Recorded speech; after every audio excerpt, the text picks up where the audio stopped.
Only a few weeks ago, precisely on May the 8th of May, many of us remembered so-called the official ending of the Second World War, especially in the Western European countries. According to the historians and those who lived during those days, that period of time, it was declared on the 8th of May of the Gregorian year 1945 that the Second World War came to an end because the vicious regime, the Nazi regime, surrendered. They capitulated. And soon the news was known that that vicious dictator, Adolf Schicklgruber, more widely known as Adolf Hitler, committed suicide. But this particular war, like its predecessor, the First World War, which lasted from the Gregorian year 1914 till 1918, claimed millions of lives and no doubt millions more in consequence of the two wars. Tomorrow, the 6th of June of the current year 2025, many of us will recall that particular day known as D-Day, on which of the Gregorian year 1944, too many brave people risked their lives, and alas, many of them had to pay too dearly with their own lives. But they had one goal before their eyes. The goal was to liberate themselves, their countries, their fellow countrymen and women, but also the other victims from the vicious and evil of the world as a whole. Even the dictatorial regime of Adolf Hitler. Today, 80 years later, even 81 years later, or perhaps a few years may be added to this period, we are still confronted with a vicious dictatorial age which is caused by our own folly, because we remain too indifferent about the well-being of others. I said this before, and I have no hesitation reiterating it even at this very moment, that I believe earnestly and remain fully convinced that it is humanity which makes us worthy of our human births.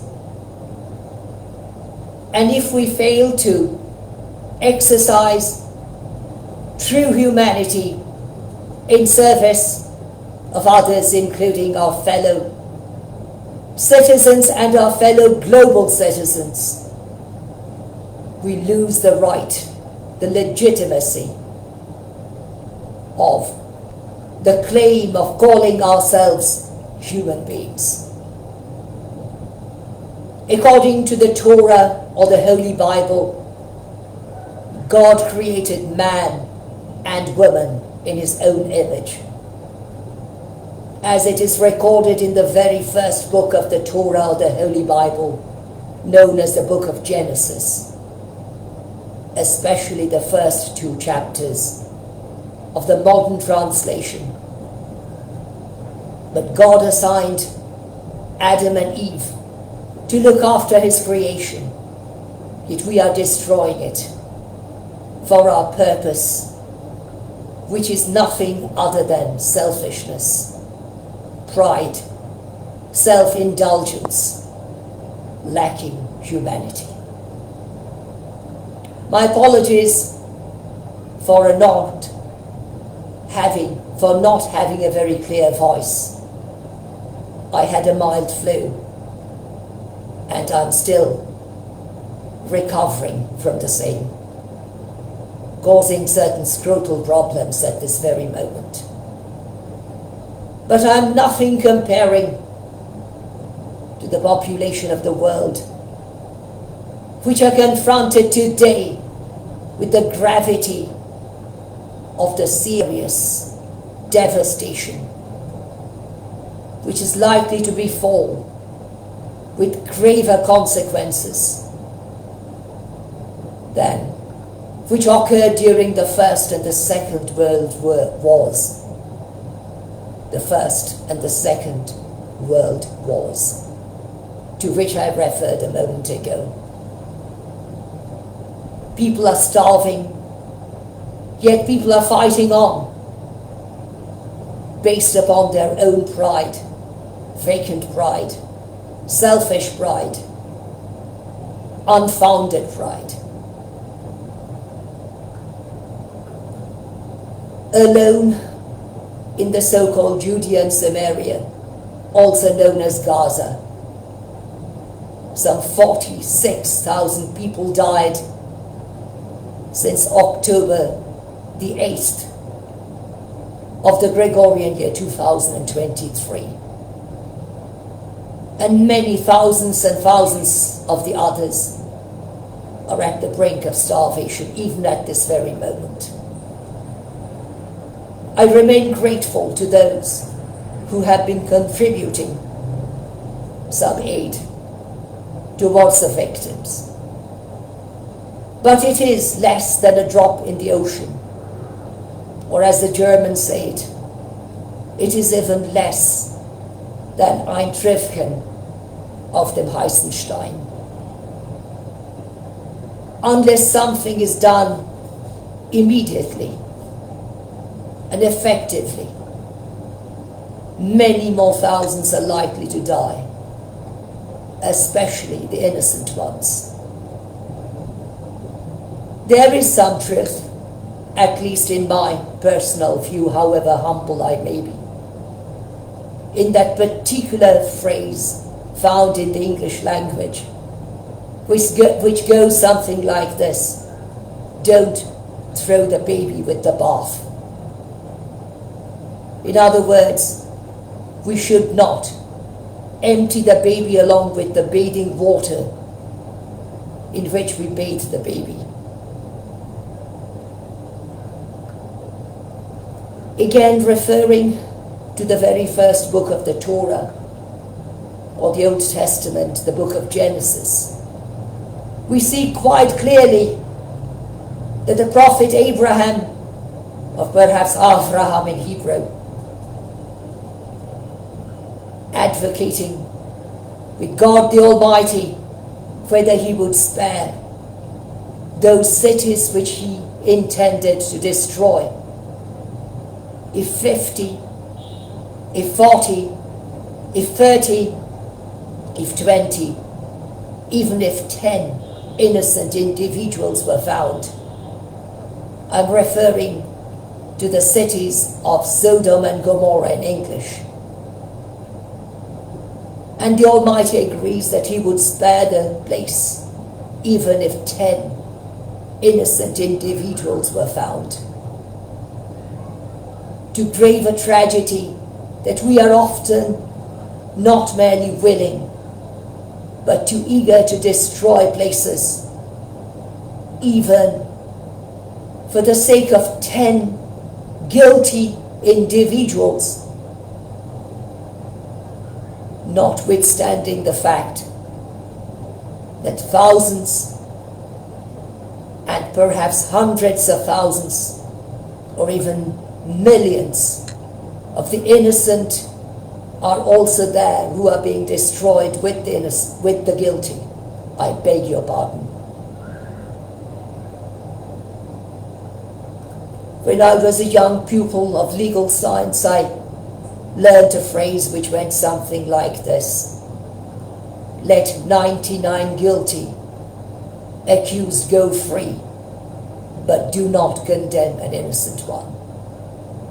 What justification have we today by killing the innocent ones because we are unable to punish the guilty alone and sip out the guilty from the innocent?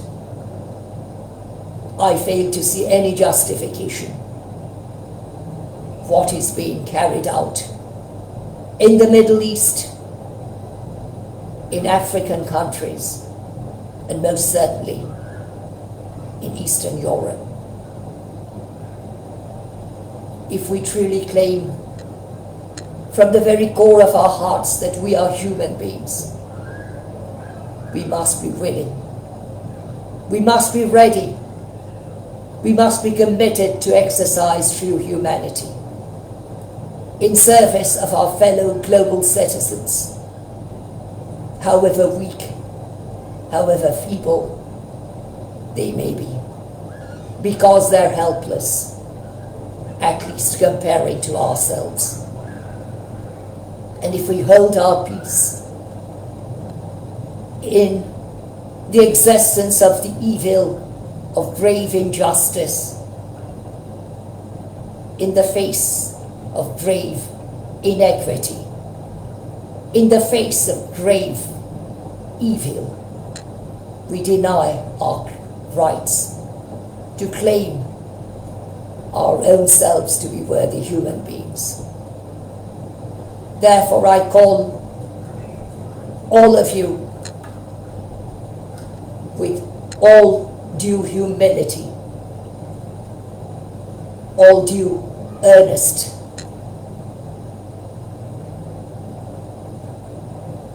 dedication on my own part, all my simplicity, to come forward and speak out, moving those who are in power to stand up against the evil which is existing today